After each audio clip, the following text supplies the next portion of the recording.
Assalaamu calaykum waraxmatullaahi wabarakaatuhu daawadayaasha qiimaha iyo qaayaha mudan meel walba aad naga daawanaysaan waa janalkiini kusoo dhawaada barnaamij cusub iyo muuqaal cusub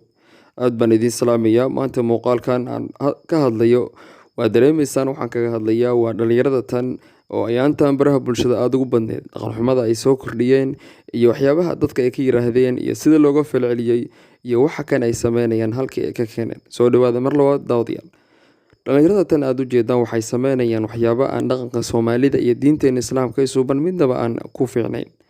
waa wax aad looga xishoodo in dhalinyaro Soomaaliyeed oo maanta joogta ay waxa la timaado inkastoo maanta baraha bulshada wax walba laga filan karo haddana wax aad looga xumaado wax dhalinyarada tan ay sameynayso sababtoo ah waxaan wanaagsanayn dhaqan ahaan iyo diin ahaan haddaba waxaan is weydiiyay dhalinyarada tan xageebay ka keeneen waxa kan xageebay kala yimaadeen iyo kaga dayanayaan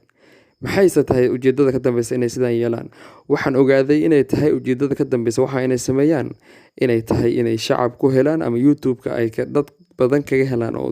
views badan u daawada muuqaaladooda haddaba ma views haddii lagu views miyaa lagu helayaa waxyaabahan oo kale maxayse tahay dadku falcelinta ay ka bixinayaan aad baan ugu mahadcelinayaa dadka Soomaaliyeed waa arkay dad badan oo boqolkiiba boqol falcelin wanaagsan ka bixiyay oo si wanaagsan dhalinyarada ula taliyo yiri iska daaya waxa kan wax wanaagsan ma aniga waxaan is weydiiyay marka xageebay ka keenay waxaan raadiyay YouTube-ka muuqaalo noocan oo kale ah oo dhalinyarada tan kuwa ay sameynayaan kuwa kale jiraan waxaan soo ogaaday in dadka reer galbeedka dhalinyaradooda ay waxaan aad ugu badan yihiin oo waliba dad ay ku shacab ay ku raadiyaan waliba waxay sameeyaan muuqaalo ay dadka public ay ku leeyihiin challenge kugu sameynayna kadibna waxaan wax la mid ah ay ku sameynayaan hadda waa kan muuqaalkan oo kale